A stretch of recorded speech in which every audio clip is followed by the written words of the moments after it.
આકાશવાણી ભુજ સમાચાર કૃપાલી મૈછા વાંચે છે. નમસ્કાર. લોકસભા ચૂંટણીના ચોથા તબક્કા માટે આજે ગણતરીની ઘડીઓમાં મતદાન શરૂ થશે. આજના મતદાનમાં 9 રાજ્યો અને જમ્મુ કાશ્મીરના કેન્દ્રશાસિત પ્રદેશની મળી કુલ 96 બેઠક પરના 1717 ઉમેદવારોના ભાગ્યનો ફેસલો થશે, જેમાં ઉત્તર પ્રદેશની 13 બેઠકો, મહારાષ્ટ્રની 11, મધ્યપ્રદેશ અને પશ્ચિમ બંગાળની 8-8, બિહારમાં 5, ઝારખંડ અને ઓડિશાની 4-4 અને જમ્મુ કાશ્મીરની 1 બેઠક પર મતદાન યોજાશે. મતદાન સાંજે 6 વાગ્યા સુધી ચાલશે. આજે જે ઉમેદવારોના ભાગ્યનો ફેસલો થશે એમાં કોંગ્રેસ અગ્રણી અધીર રંજન ચૌધરી, સમાજવાદી પાર્ટીના અધ્યક્ષ અખિલેશ યાદવ, જમ્મુ કાશ્મીર નેશનલ કોન્ફરન્સના અગ્રણી ઉમર અબ્દુલ્લા વગેરેનો સમાવેશ થાય છે.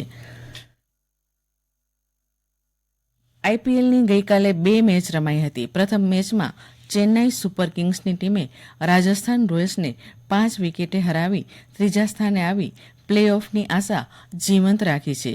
રાજસ્થાને 5 વિકેટ ગુમાવી 141 રન કર્યા હતા. જવાબમાં ચેન્નાઈ ટીમે 5 વિકેટ ગુમાવી 145 રન કરી વિજયી લક્ષ્ય સર કર્યું હતું. જ્યારે બીજી મેચમાં રોયલ ચેલેન્જર બેંગાલુરુ ટીમે દિલ્હી કેપિટલ ટીમને 47 રને પરાસ્ત કરી હતી. બેંગલુરુ ટીમે 9 વિકેટના ભોગે 187 રન કર્યા હતા. જવાબમાં દિલ્હીની ટીમ 140 રનમાં આઉટ થઈ ગઈ હતી.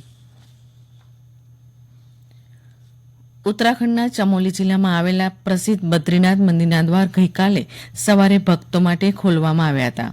આ સાથે ચારધામ યાત્રા સંપૂર્ણ રીતે શરૂ થઈ ગઈ છે.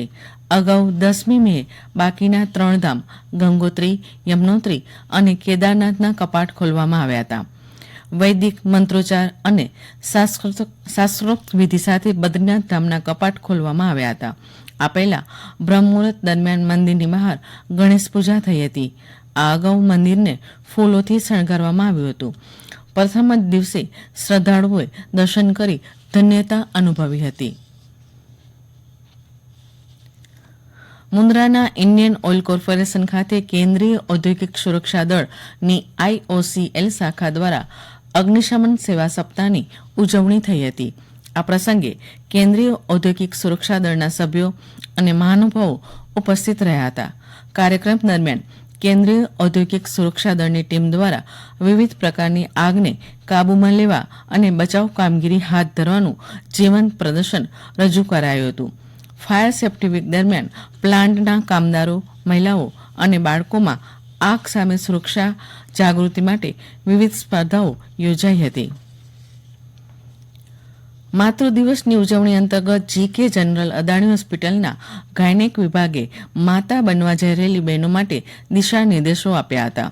માતા બનવા જઈ રહેલી મહિલાઓએ રાખવાની થતી સાવધાની અંગે તબીબોએ કહ્યું કે મહિલાઓ જેવું વિચારે છે, ખાનપાન રાખે છે અને જેવી જીવનશૈલી અપનાવે છે એ અનુરૂપ જ ભ્રૂણ વિકાસ પામે છે. કોઈપણ મહિલાને માતા બનવા માટે શારીરિક જ નહીં પણ માનસિક રીતે પણ તૈયાર થવું પડે છે.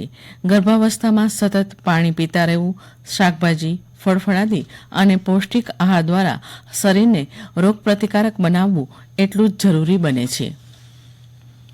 જિલ્લામાં છેલ્લા કેટલાક દિવસોથી લોકો ગરમી અને ઉકળાટ અનુભવી રહ્યા છે. ત્યારે હવામાન વિભાગે બુધથી શનિવાર સુધી કચ્છના કેટલાક સ્થળે પવન અને ગાજવીજ સાથે તોફાની વરસાદ પડવાની આગાહી કરી છે. સર્ક્યુલેશન અસર હેઠળ રાજ્યના વાતાવરણમાં પલટો આવે તેવો વર્તારો હવામાન વિભાગ દ્વારા આપવામાં આવ્યો છે. 7 દિવસના વર્તારામાં પ્રથમ 2 દિવસ હવામાન સૂકું રહેશે. તે પછી બુધથી શનિ કમોસમી વરસાદ પડે તેવી શક્યતા દેખાડવામાં આવી છે. અને આ સાથે આ બુલેટિન સમાપ્ત થયું. નમસ્કાર.